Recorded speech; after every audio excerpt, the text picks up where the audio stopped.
Oo.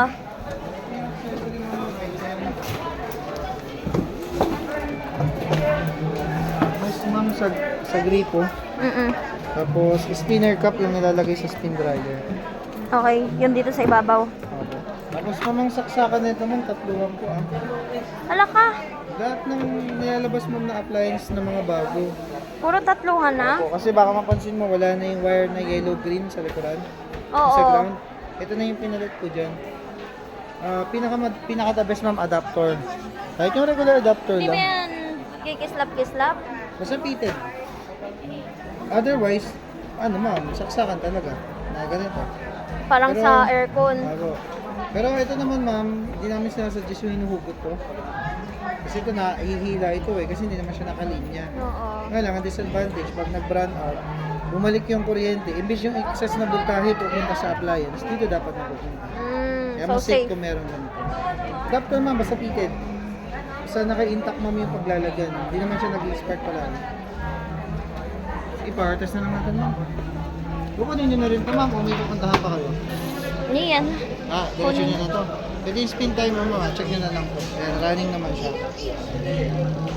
Buksan na lang tong part na Ang plastic. tahimik na to, ma'am. nga, no? Hindi siya ganun ka, ano ma'am? Ingay. rigid. Oh, yung mayugyog. Kasi ano yun ma'am eh, naka-stay dalawa. Tsaka mabigat.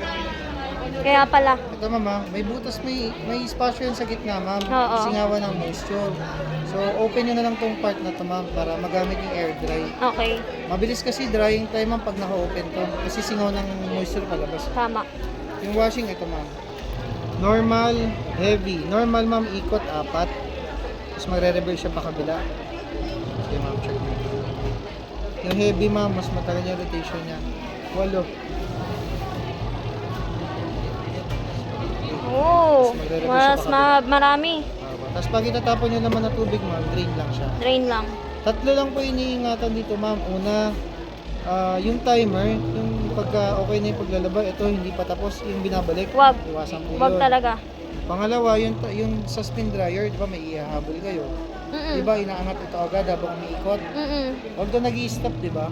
Pero yung nag-trigger kasi para mag-stop, napuputol kasi po yun. So, hayaang matapos.